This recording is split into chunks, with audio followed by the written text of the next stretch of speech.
and give a warm, warm welcome that we are so honored for Mr. Trump to be here with our families.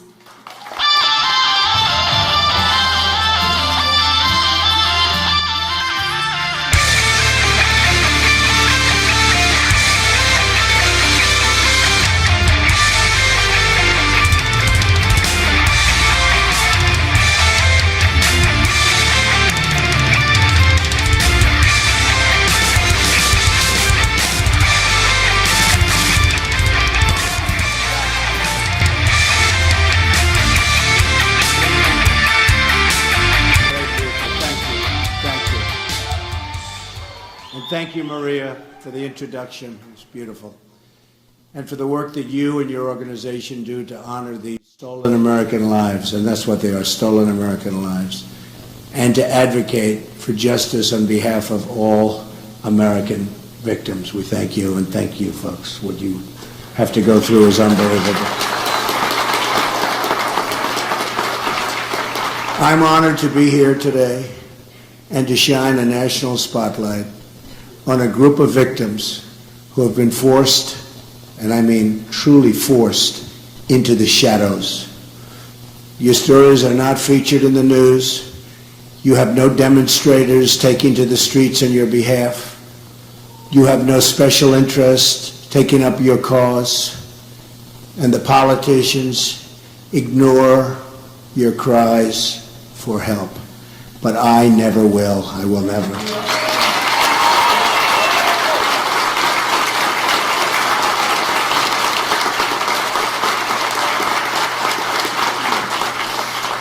And I've known many of you for a long time now. It seems like a long time, but I'm still here and you're still here, right? I'm still fighting. I've met many incredible people during the course of this campaign, but nothing has moved me more deeply than the time I've spent with the families of the Remembrance Project. Folks in Remembrance, by the way, are doing such an incredible job.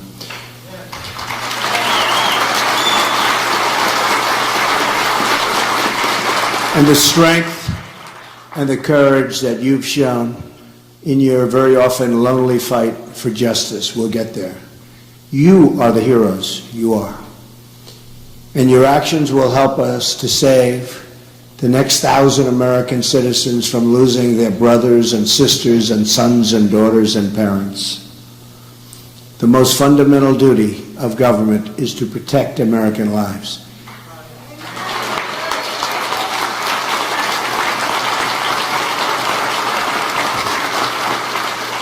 Anyone who fails to understand this is not fit to hold public office.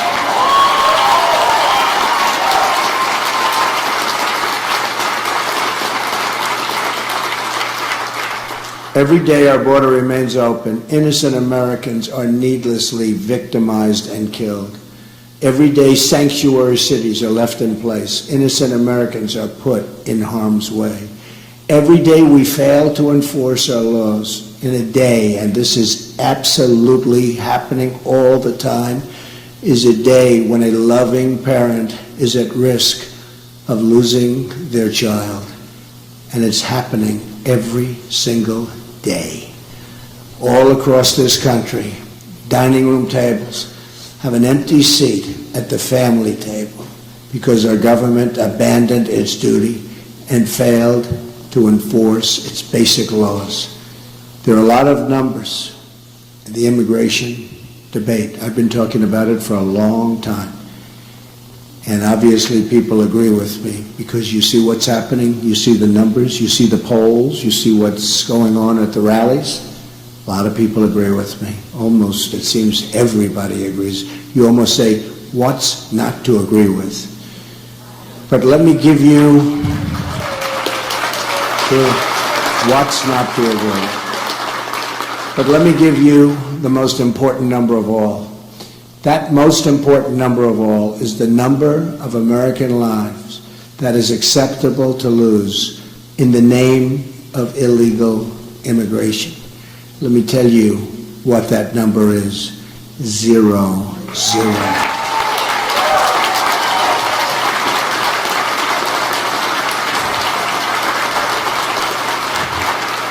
Our nation should not accept one lost American life because our country failed to enforce its laws. What do you tell the mother who just buried her daughter because someone was released at the border who should have been sent home or should have been imprisoned in another country? What do you tell the young boy who will grow up without a dad because a criminal was deported 5 times but was allowed to keep coming back and coming back and coming back into our country, doing tremendous harm? What do you tell the wife who's lost her husband because a sanctuary city released an illegal immigrant from behind bars? This has to end. It will end. If I become president, I promise you it will end.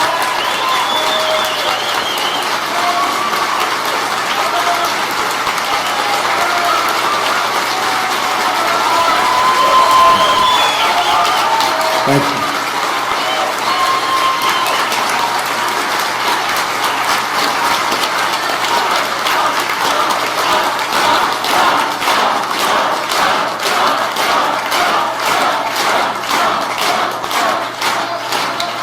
Thank you, everybody. Thank you.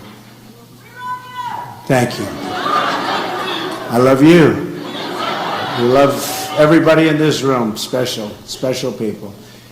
Not one more American life should be given up in the name of open borders.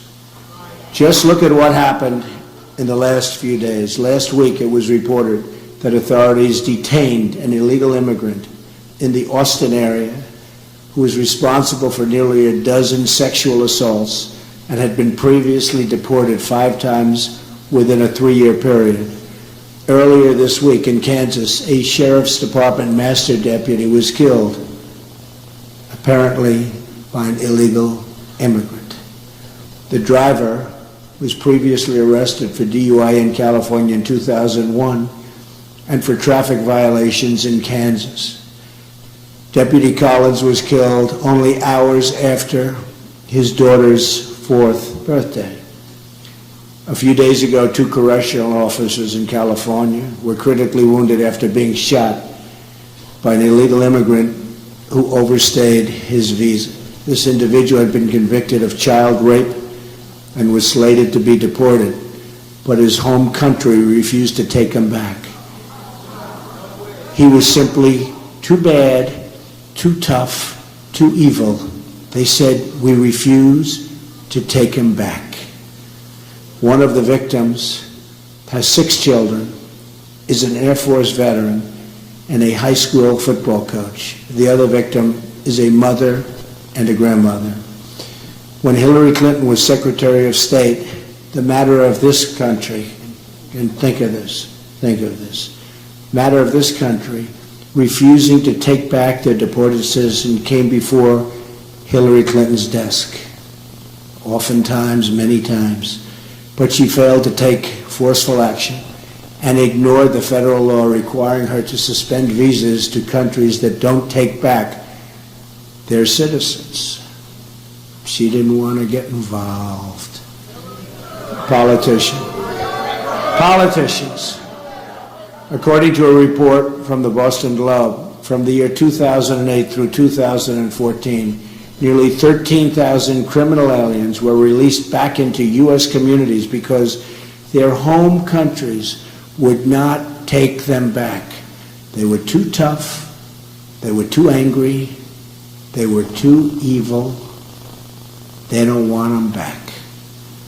And we don't force them back. We want to be nice people, we want to be nice and politically correct, and they're all roaming the streets. Most of these 13,000 releases occurred on Hillary Clinton's watch. She had the power and the duty to stop it cold, and she didn't. Now my opponent will never meet with you, never meet with you. No interest. You know that because you've been trying for a long time. Years. They've been trying for years. She will never hear your stories. She will never share your pain. She will only meet with the donors and the special interests and the Oprah and, the open border advocates. Her plan calls for total amnesty in the first 100 days, which means Obamacare, Social Security, and Medicare for illegal immigrants. Her plan calls for catch and release on the border, sanctuary cities, ignoring visa overstays, closing detention centers, and a virtual end to immigration enforcement in the United States of America. Hillary Clinton has even announced that she plans to go around Congress and implement amnesty by executive order, violating our Constitution and putting the entire nation in grave peril.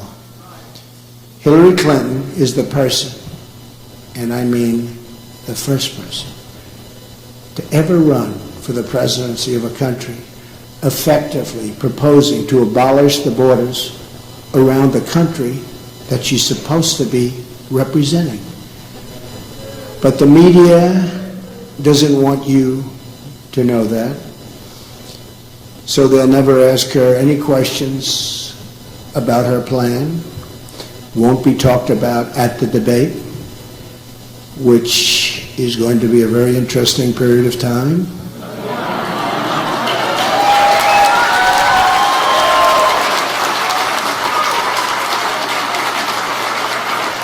Like how she'll afford to give lifetime welfare and entitlements to illegal immigrants, or how many people will be victimized because of the illegal immigrants that will be released from federal custody, right at the border or inside of the border.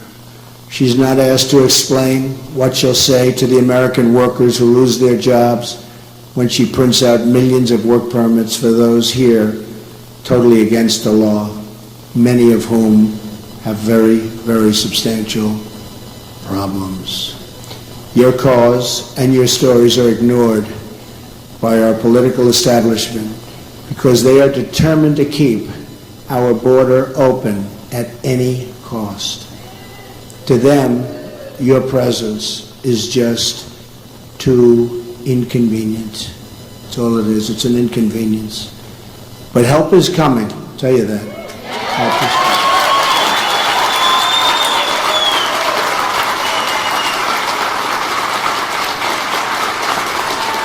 On November 8th, we're going to win the White House.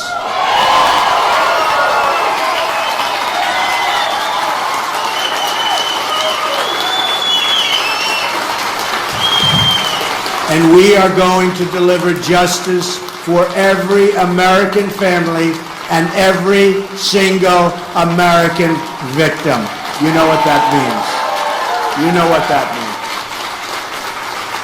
Together, we will save American lives and prevent the next 1,000 American parents from suffering the same fate as the people in this room today. Their loved ones will not have died in vain, believe me. They will not have died in vain. Since 2013 alone, think of this. Since 2013, the Obama administration has allowed 300,000 criminal aliens to return back into the United States and its communities. These are individuals encountered or identified by ICE, but who were not detained or processed for deportation. According to the federal government's own data, there are more than 2 million convicted criminal illegal immigrants inside of the United States right now. 2 million. And we wonder, why do we have such crime? Why do we have such violence? And this is true violence. This is violence like most people have never even heard of before. However, this figure does not include the many individuals who have committed crimes but escaped justice, fled the jurisdiction, or were otherwise never caught. And many of the folks are in that position where you even sometimes know who they are, and yet they're never caught. We're going to catch them. We're going to catch them.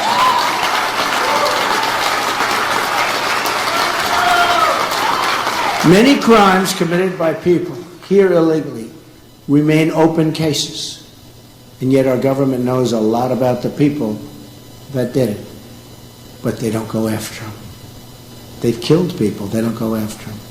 At the same time, hundreds of individuals who have been given visas and refugee, and think of this, they've been given visas, their refugee admissions into the country subsequently were charged with terrorism, and nobody does anything about it. Nobody does anything about it. It's the most unbelievable thing that I've seen. That's why it's like become a personal passion for me when I see these people. And there's so many people. Remembrance Project, there are so many people. This is a small group. A lot of people, it's a small group compared to what we're talking about.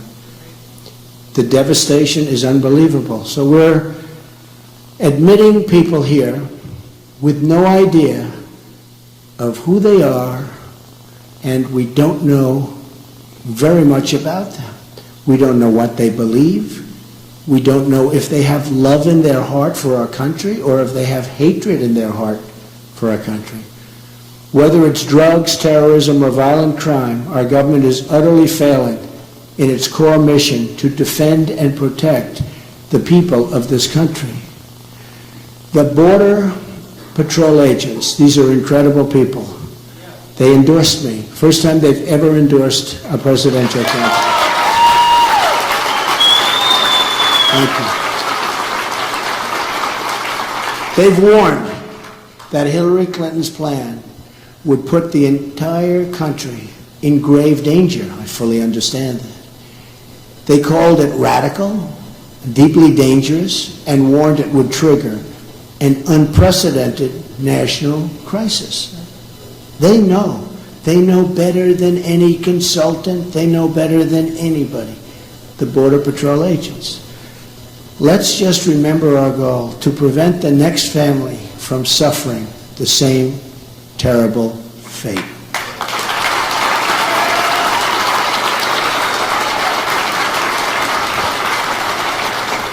That is what is at stake in this election.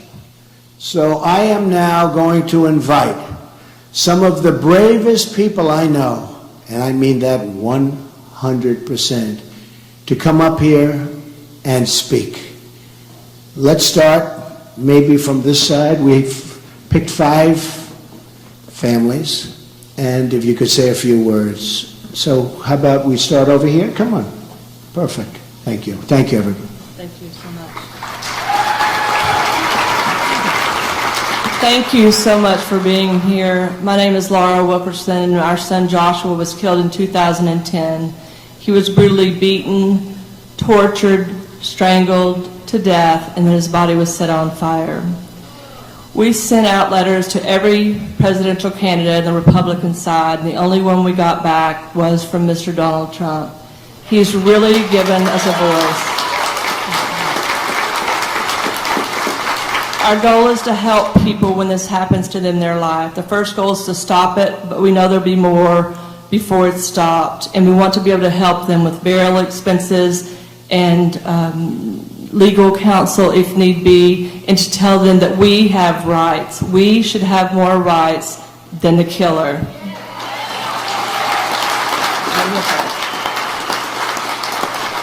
I also just want to say that if we are all deplorables, we are doing something right.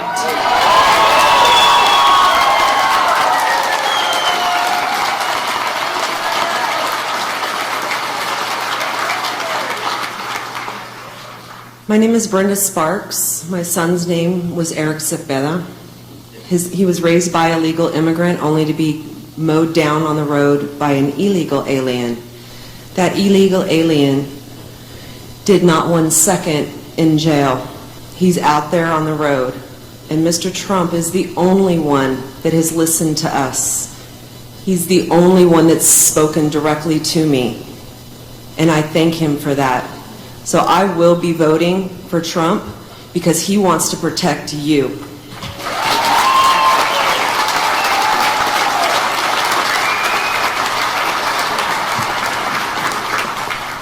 My name is Julie Golvach, and my son Spencer in the Following new developments out of Philadelphia this hour as well. There's an ambush.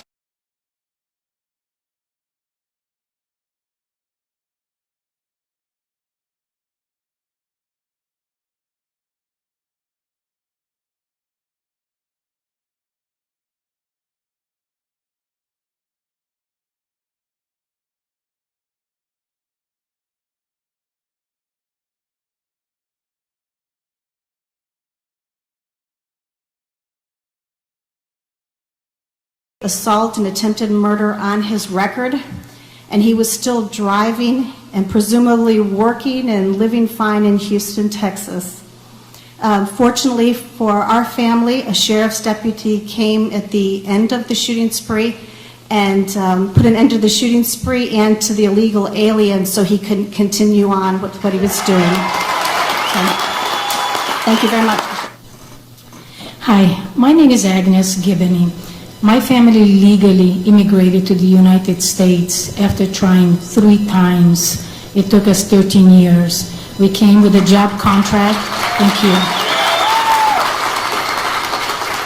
My father had a job contract. We had to sign a legal document stating that we would not apply for public assistance. And the ironic thing about it is an illegal alien murdered my son, my only son, who had been previously deported. My biggest fear is that anyone would have to go through the life sentence that I live with and other families live with because of what this guy did to our family. I will never have the chance of having my son tell me happy birthday. Next month is my birthday, and all I want for my birthday is a new president, Donald Trump.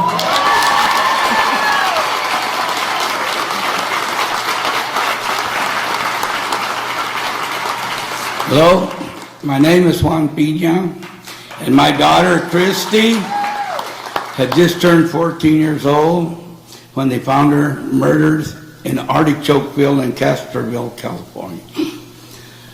She had been strangled, she had been stabbed, she had been raped, sodomized, and they threw a nude body in the field in February in the rainy season.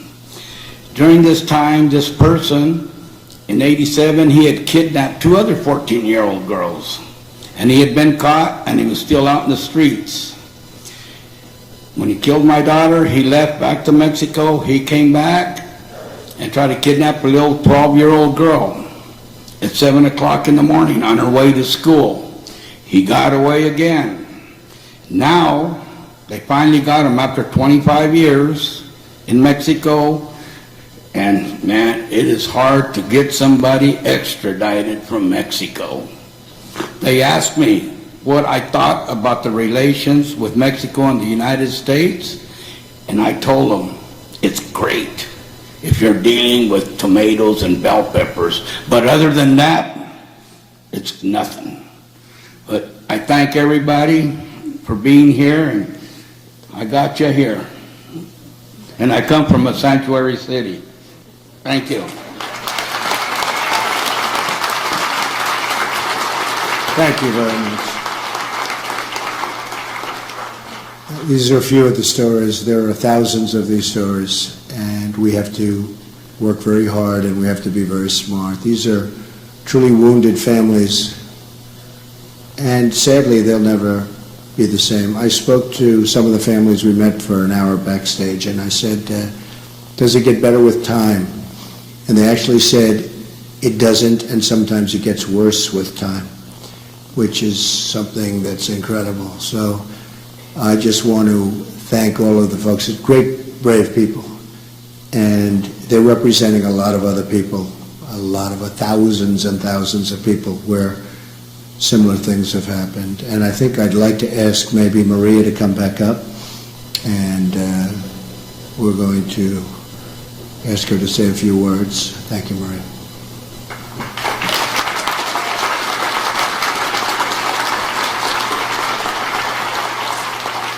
Again, thank you all for being here, and please stay involved. And with all the families here, we're going to make a presentation. Tim, will you make that? Yes.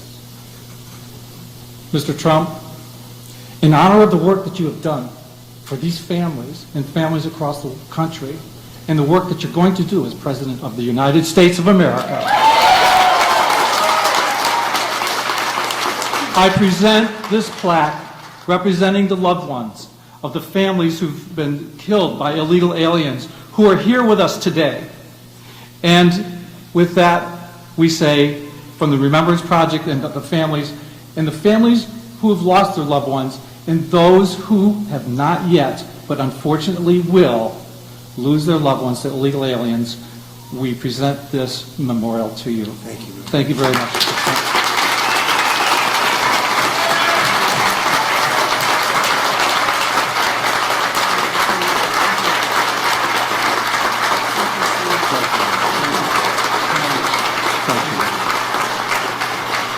Well, thank you very much, folks, and I really appreciate it. And to these unbelievably strong and brave people, we will fight and we will win.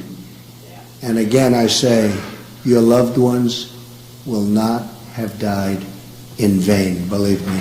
Okay? Thank you, everybody. Thank you very much.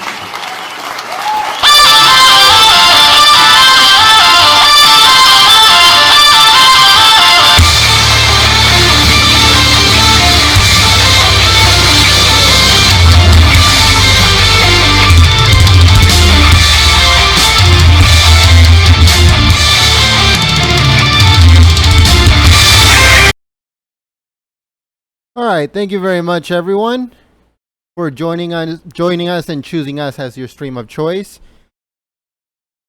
I made it back. I made it back in one piece with no sleep and ready for another rally. It should be coming within the next hour, so don't go anywhere. Trump will be live.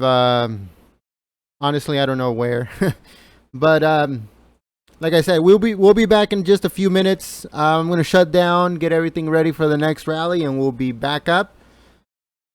I didn't upload any news this morning because of the event that I went to, but I could say with some certainty that we will be doing a few more events with Latinos with Trump, hopefully, if everything goes well. And they have been acknowledged by the Trump administration, by the Trump campaign. They have been acknowledged, so that's very good. I'm so happy for them. They work very hard here in California to try to get as many people to vote Trump, and I appreciate them, and I thank them for letting us stream their events. We always have a lot of fun, and we will continue supporting them and continue pushing and all the way up until November the 8th, and even 4 years from now when Trump goes in for re-election. So yeah, thank you very much, everyone. And don't worry, this is once Trump wins on November 8th and he gets inaugurated on January the 20th, we don't end it there. Okay, there is always going to be a Trump event or speech or State of the Union or whatever. So we're going to go from here until 8 years from now and beyond. So we're going to be bringing you news that nobody else brings. We're going to bring you, like it says, events, rallies, and breaking news all the time from now until we possibly can. So yeah, thank you very much. I'll see you guys in an hour. Thank you. Peace.